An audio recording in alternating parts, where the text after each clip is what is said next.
Hi there, thanks for stopping by. Today I have for you 3 recipes that are make-ahead, brunch, or even breakfast ideas. So follow along as we make Amish breakfast casserole and French toast casserole and fruit slush. So let's get started.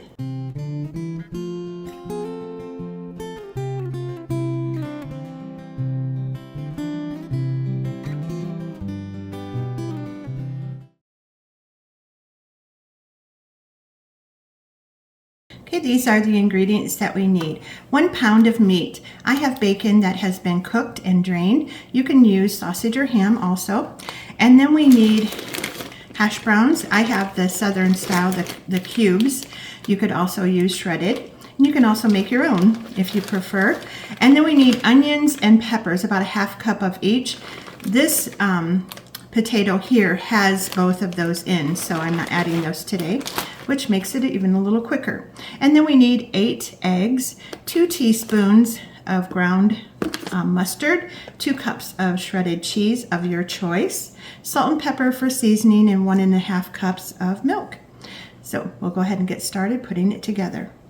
Okay, we'll start by putting the eggs in our bowl.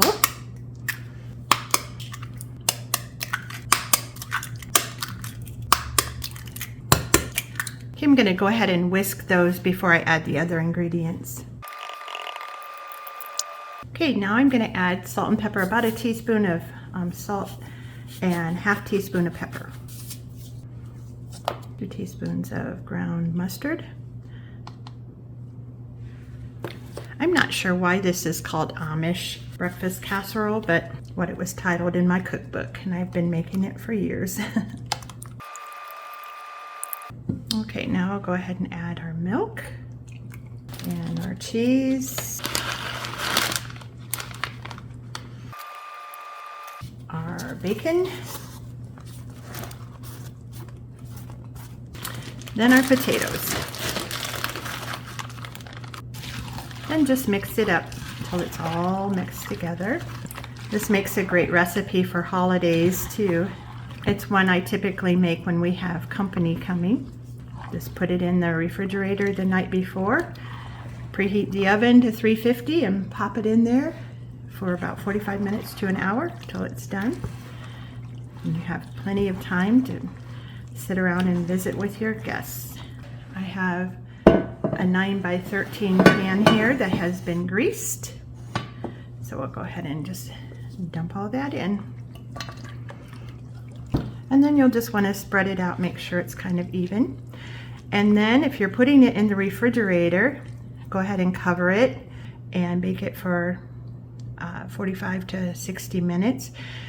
But I am not going to put it in the refrigerator. I'm going to go ahead and bake it now. So that's one of the nice things about this recipe, is that you can make it ahead or make it right away. So we'll come back when it comes out of the oven. Okay, our Amish breakfast casserole is finished and cooled a little bit, so I cut a piece, and doesn't that look delicious? So check out that recipe. Okay, the ingredients that we need for the French toast casserole are, first of all, we need some sort of crusty bread. I did a Walmart order and I ordered the wrong one, so this is, it will work, but it's better to have a hard crusty bread, like French bread or brioche or something like that. But this will work fine. You can actually use regular white bread too. So we need 1 loaf. We need 2 cups of whole milk. I have 2%, that's fine. And then a ½ cup of heavy cream.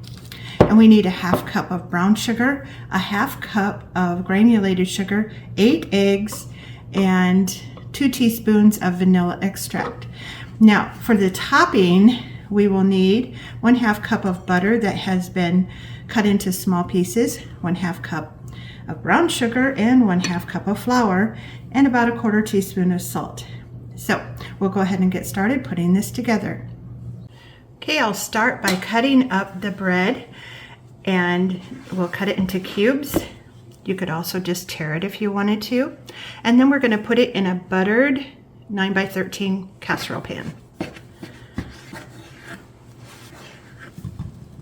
I have made this before with a cinnamon bread. That is really good too.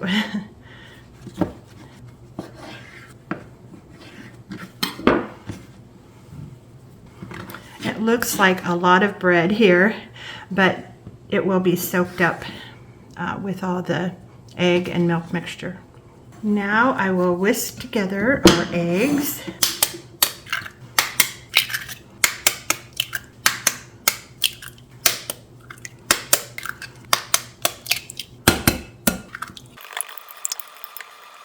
Okay, now I'll add the milk and the cream, the granulated sugar, and the 1/2 cup of brown sugar, and 2 teaspoons of vanilla, or so. All right, then I'll mix that well. Okay, now I'll go ahead and pour it over our bread mixture. Then I'll just kind of squish it down just so that all of the bread is saturated.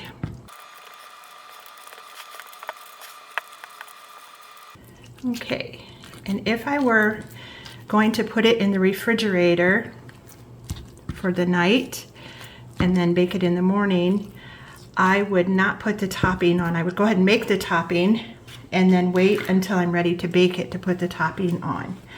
But because I'm going to go ahead and bake it, I'm going to go ahead and make the topping. If you were going to put it in the refrigerator, you would just cover it and then stick it in the fridge, and it's ready then to put in the oven the next morning. And we're going to go ahead and use the same bowl for the topping.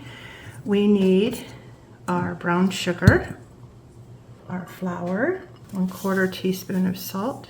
And like we've said before, salt actually just enhances the flavor of sweet things. And then we need our 2 teaspoons of cinnamon. Whisk that together. Okay, then we're going to cut in our butter. And by cut in, it just means you can use a fork or a pastry cutter. Let me grab that pastry cutter.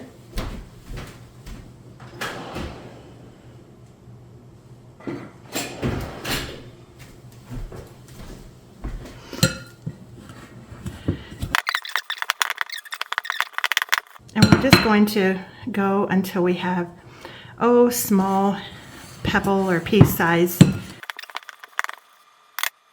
Now I'll bring this back over, and then we'll top it with this mixture. I'll spread it evenly over here. Okay, then it will go in an oven that has been preheated to 350 for about 45 minutes. And then we'll serve it with a little bit of maple syrup and a dab of butter.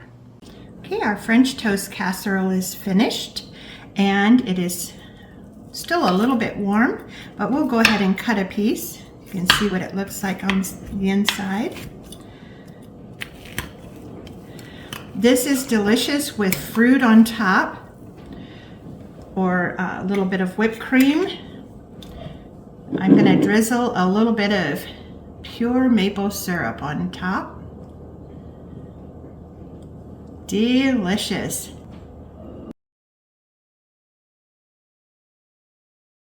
Okay, for the fruit slush, we need 3 cups of water, 1/2 cup of sugar, and I'm going to go ahead and put the sugar right in the water, and I'll put that on the stove and heat it until the sugar is dissolved.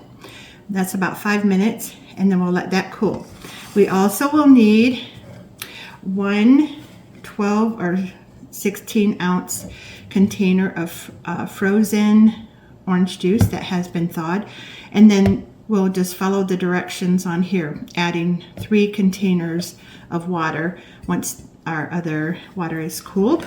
And we need about 4 or 5 bananas sliced, and we need 1 can, I think it's 20 ounces of crushed pineapple. So you don't have to add the pineapple if you don't want to, but it sure does add a great flavor. This is a great dish that can be used as a drink or you can just eat it as a slushy mix with a spoon. So it's very refreshing. It's a great summertime dessert too. All right, so we'll go ahead and get started heating the water. Okay, our water has been cooled, so our sugar water. So we'll pour that in, and then we'll pour in our orange juice concentrate, and then we'll do 3 cans as directed on the can here. 1,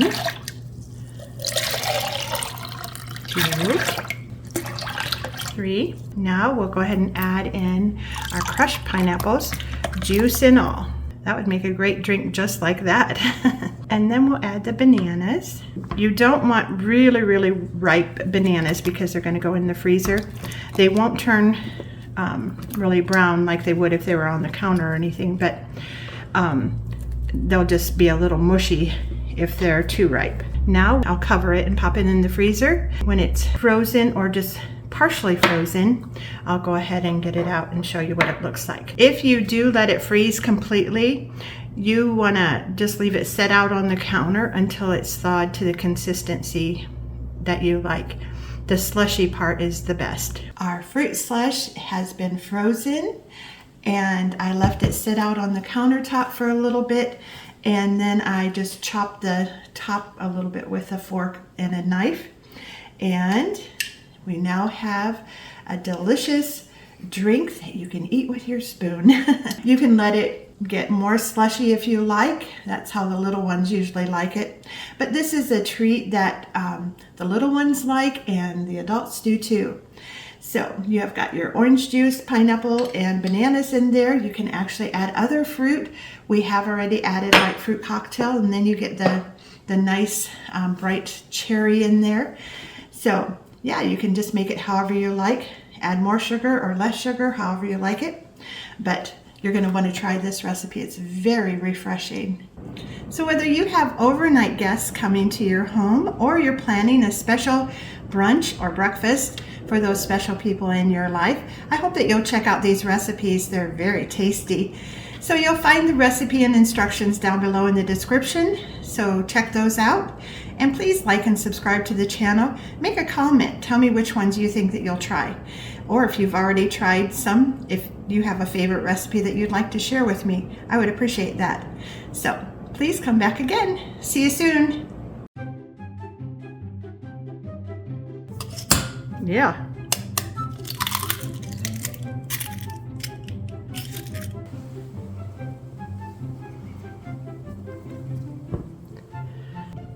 You could also serve it with not vegetables, with fruit.